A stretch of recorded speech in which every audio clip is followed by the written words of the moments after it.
tonight we're joined by head coach Nestor Familiar and his star players Rachel Andakis and MVP Wendy Semana. Congratulations!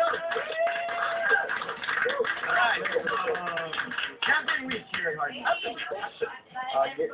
Tatanong ko kayo, dahil ngayon medyo talagang mainit ang attention ng tao sa volleyball. Nagulat ba kayo na parami ng volleyball habang tumatagal?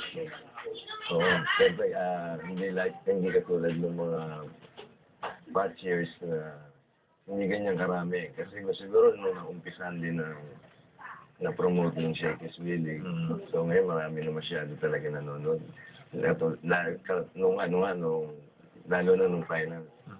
Anong naging effect nito sa pag-coach nyo sa mga players? Siyempre, pag mas malaking crowd, mas kinakabahan yung mga players, anong sinasabi nyo sa kanila para makapag-focus nila? So sabi lang naman sa kanila yung huwag nyo intindihin yung mga sumisigaw sa labas kasi marami dyan medyo siyempre yung lalo sa kalaban, yung kakantsaw dyan. So huwag nyo silang pakinggan, basta mag-focus lang kayo. Pakinggan nyo lang yung instructions sa inyo habang nagigame. Okay. Well, I will ask Wendy. Wendy, ang huling nakalaban nyo, ito paano? Sino mas mahirap na kalaban? UST na parati yung nakakalaban din. One of your arch rivals is UST. Sino mas mahirap kalaban? UST ba o Atlas? Adamson. Bakit mo natin? Because they played smart.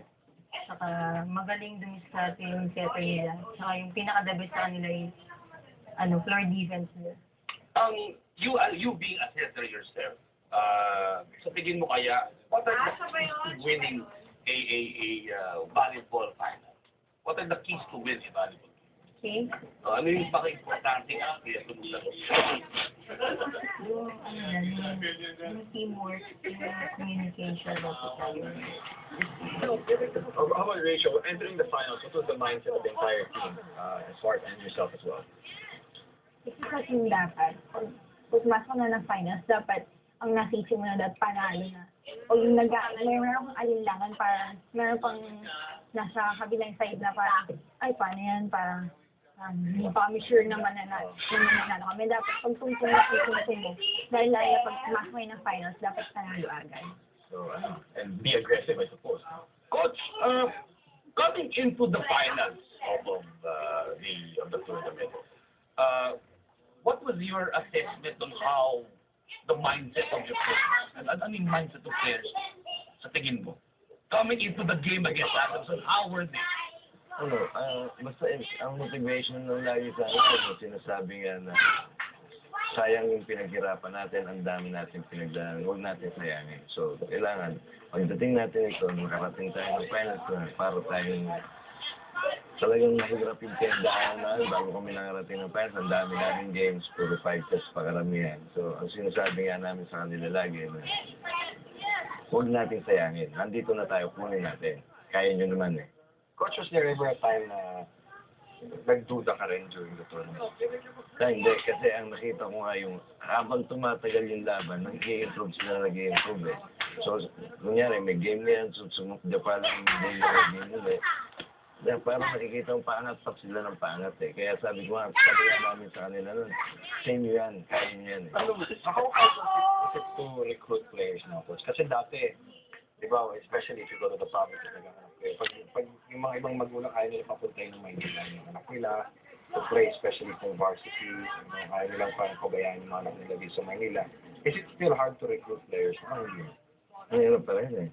Kasi may marami rin schools na nagre-recruit, plus yung, siyempre iba-ibang offer nila sa, hindi lang scholarship, may mga allowance pa, tapos yung board and lodging, kaya, kunyari, pag hindi rin nagustuhan yung offer mo, hindi rin basta-basta. Ang taga-province ngayon, mas hinahanap na yung mas maganda yung offer eh. But what has given SEU such an edge? Kasi 28 championships na throughout the entire BWC. What has given you guys an edge throughout the years that you've been able to collect 28 championships? Kasi ngayon, determination natin yung talagang gusto manalo ng mga bata. I have a question for Wendy. Wendy, you're graduating already this year. This is your last playing year for the Damaraos. What will be your next move as far as being a player is concerned? Anong gagawin mo susunod? Susunod, gusto kong mag-aral ulit Ah.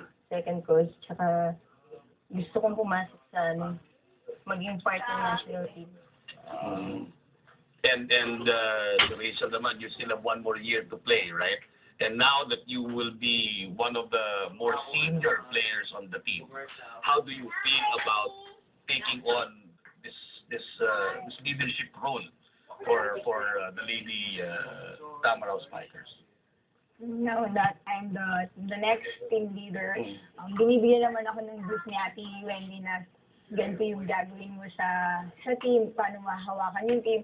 Saka nandiyan pa naman siya, nakasuporta pa naman siya pag nagkaroon kami ng problema. So, Coach, one last question. Anong next para sa inyo? So, yung preparation namin siguro susunod, yung para sa Shakespeare League this coming March 30th. So, siguro after next week siguro, mag-start na kami ang mag-training. Okay. Wow. Short break. One of Okay, so many thanks to the members of the UAAP champion FU Lady Tamaraw Spikers. Updated from yesterday's show, they've been here on ANC.